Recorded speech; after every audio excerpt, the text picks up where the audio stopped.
Hello everyone, myself Satish Kalra welcomes all of you in my channel Ultimate Science by Satish Kalra, and in my today's video I will cover the topic normality of solution. So first of all, what is normality of solution? It is similar to molarity. आपने मेरे पिछले video में molarity के बारे में पढ़ा. अब normality क्या है? It is defined as, molarity में था number of moles of solute, यहाँ है number of gram equivalents of solute. बाकी मोलारिटी वाली तरह सेम है, dissolved in 1 litre of solution. So यहाँ क्या है, number of gram equivalent of solute dissolved in 1 litre of solution. So formula होगा नॉर्मेलिटी का, number of gram equivalents of solute divide by volume of solution in litre. अब जैसे हमने number of moles निकाला था, तो नंबर ऑफ मोल्स कैसे निकला था, हमारे पास given mass divide by molar mass. ऐसे ही number of gram equivalent of solute कैसे निकलेगा, given mass of solute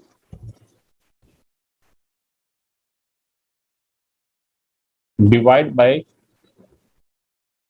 equivalent mass of solute. अब वहां हमने मोलर मास को एमबी से शो करा है, तो गिवन मास ऑफ सोल्यूट क्या है, डब्ल्यूबी, और इक्विवेलेंट मास ऑफ सोल्यूट को शो करेंगे ईबी से.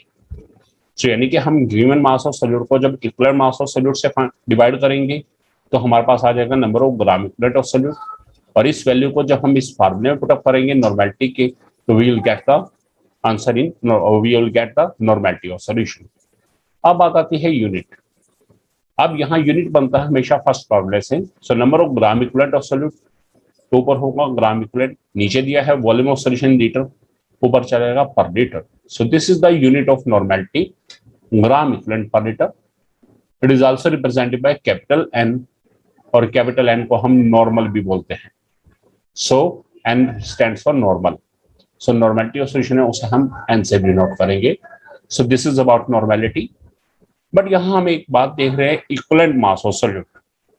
अब इक्विवेलेंट मास कैसे निकालते हैं, इसके लिए हम कुछ अलग टेक्निक यूज करेंगे. पहले हमें इक्विवेलेंट मास फाइंड आउट करना पड़ता है, क्योंकि इक्विवेलेंट मास कभी भी गिवन नहीं होता. तो how can we find out the equivalent mass of solute? This is our next topic. Clear?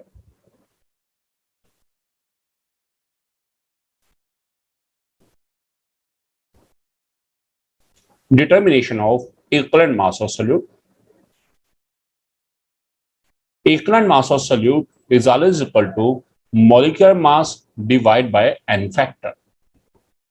यहां हमारे पास molecular mass of solute, ये तो हमें फार्मूला से पता चल जाता है, हमें उसको n फैक्टर से डिवाइड करते हैं तो क्या आ जाएगा, इक्विवेलेंट मास. अब n फैक्टर है क्या, this is a factor.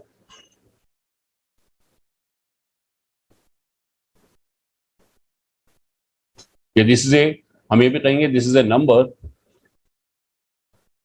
whose value depends upon nature of substance. तो इसकी वैल्यू नेचर ऑफ सब्सटेंस पे डिपेंड करता है कि सॉल्यूट जो है हमारे पास एसिडिक है, बेसिक है या साल्ट है. सो एन फैक्टर हर केस में अलग अलग होगा. And how can we find out N factor, या what is the N factor for any substance? जब हम पहले एन फैक्टर फाइंड आउट करेंगे तो उसे पुटअप करेंगे तो इक्विवेलेंट मास निकलेगा सोल्यूट का, और उस इक्विवेलेंट मास को जब हम पुटअप करेंगे then we will get the normality of solution. So अब हम we know the substances are of 3 types. In this case, in the chapter solution, we will case the substances of 3 types: acid, base and salt. It means solute can be acidic, solute can be basic, or solute can be any salt. Next, if solute is an acid, यदि solute एक acid है तो उस case में क्या होगा? If solute is an acid, then in case of acid there is a term basicity.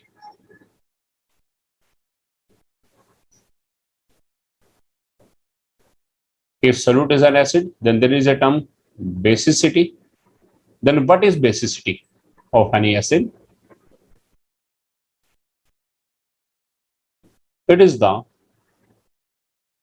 number of displaceable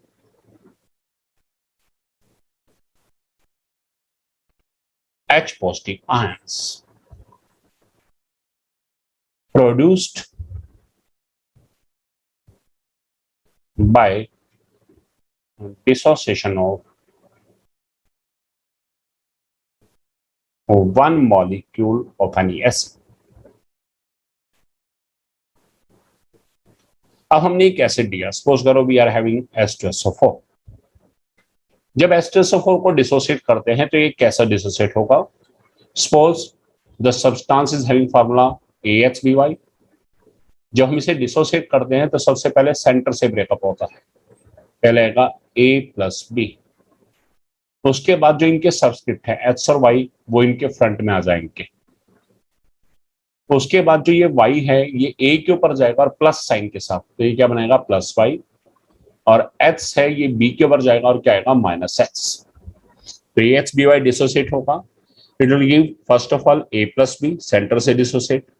जब subscript पे सामने आ जाएंगे, H आ जाएगा A के सामने, Y आ जाएगा B के सामने, फिर Y जाएगा A के ऊपर +Y और H जाएगा B के ऊपर -H। इस तरह से हमें डिसोसिएट करना है। अब H2SO4 है, एसिड के केस में H को सेपरेट कर देंगे। अब ये SO4 पूरा ब्रैकेट में करके नीचे 1, अब ये बन गया AHBy, H हो गया A, नीचे लिखा हुआ 2 क्या हो गया H, SO4 पूरा हो गया B, नीचे वाला 1 क्या हो गया Y। अब कैसे डिसोसिएट होगा? H प्लस SO4, H के सामने 2, SO4 के सामने 1, H के +1, SO4 के -2। सो आपने क्या देखा? whenever one molecule of H2SO4 undergo dissociation, it gives 2 H positive ion. It means this is called basicity. So basicity of H2SO4 कितना आ जाएगा? 2। अब आता है इक्विवेलेंट मास ऑफ सॉल्यूट, क्या है हमारे पास? Then what is equivalent mass of an acid? यहां क्लियर है ये बेसिसिटी का कॉन्सेप्ट। ये बेसिसिटी है क्या? Number of displaceable H positive ions produced by dissociation of one molecule of any acid.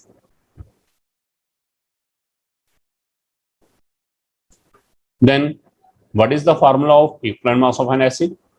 Equivalent mass of an acid, equivalent mass of an acid is always equal to molecular mass of that acid divided by basicity of acid. For example, अब हमें यदि आ जाए equivalent mass of H2SO4,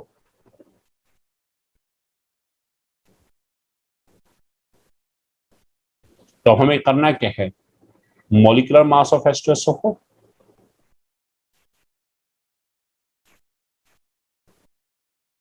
divide by basicity of H2SO4। और अभी हमने H2SO4 की basicity find out की है, वो क्या है? 2। And we know molecular mass of H2SO4 find out करेंगे 2 × 1 plus 1 × 32 plus 4 × 16, 2 plus 32 plus 64, answer is 98 AMU. This is molecular mass. So equivalent mass of acid, H2SO4 का equivalent mass क्या आएगा? molecular mass 98 divided by basicity 2, answer क्या आएगा? 49 AMU. So this is the equivalent mass of H2SO4. Now in case of base, there is a term acidity. What is acidity of any base? जैसे acid के case में basicity था, base के case में acidity. It is the number of displaceable OH negative ions produced by dissociation of one molecule of given base. Given base का 1 molecule है, उसको dissociate करेंगे और उसमें से जितने OH नेगेटिव आयन बाहर निकलेंगे, that is called acidity. For example NaOH। याद रखिएगा एसिड के केस में H को सेपरेट करेंगे, बेस के केस में OH को। अब यहाँ OH सेपरेट कर दीजिए, ब्रैकेट कर दीजिए, नीचे 1, अब Na के नीचे 1। डिसोसिएशन इसी तरह से कैसे होगा, Na प्लस OH, Na के सामने 1, OH सामने 1, +1 -1। It means 1 molecule of NaOH on dissociation gives 1 OH negative ion. It means acidity of NaOH is 1. So in this case n factor is 1. तो एसिड के केस में basicity n factor है, base के case में acidity n factor है। So अब हम क्या करेंगे, we will find out the equivalent mass of base. तो कैसे निकलेगा, अब देखिएगा।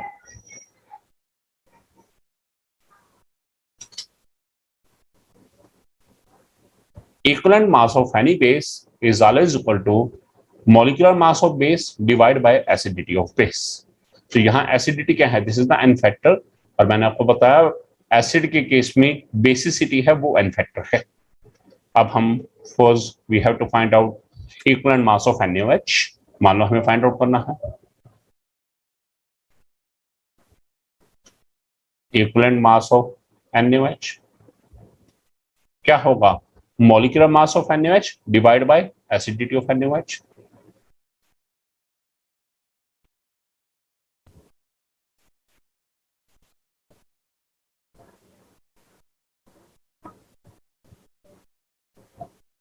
First we will find out molecular mass of NaOH।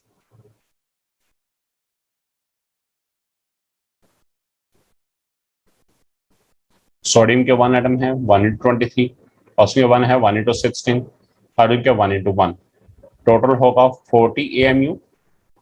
Now equivalent mass of NaOH क्या होगा, molecular mass 40 divide by acidity, acidity कितनी है 1, so answer is 40 AMU। So this is in case of base. Third category is if solute is a salt.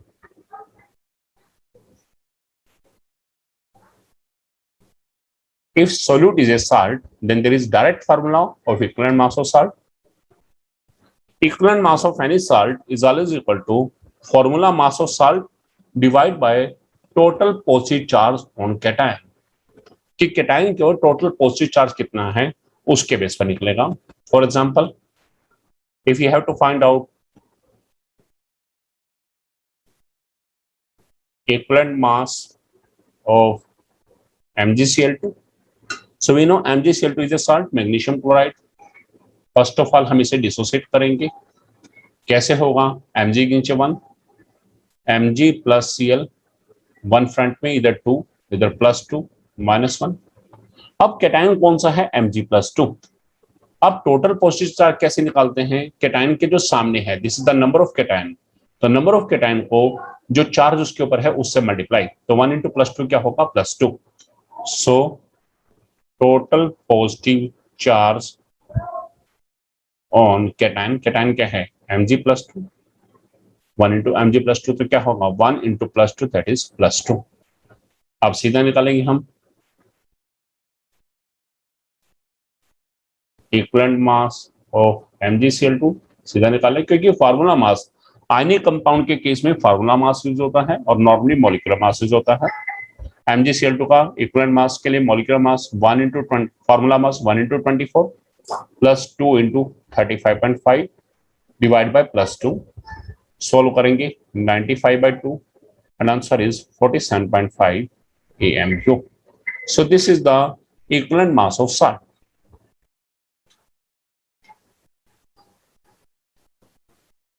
सो अब जब भी हमें कोई नॉर्मेलिटी ऑफ सॉल्यूशन का क्वेश्चन आता है तो first of all we will find out the nature of solute, कि सोल्यूट एसिड है, बेस है या साल्ट है।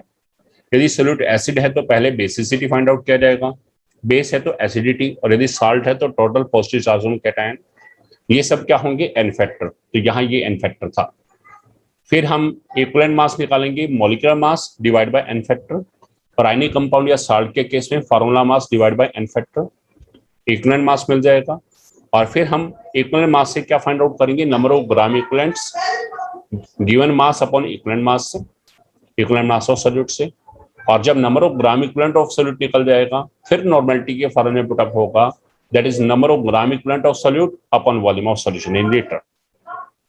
इससे नॉर्मेलिटी ऑफ सॉल्यूशन आ जाएगा and this is all about normality of solution.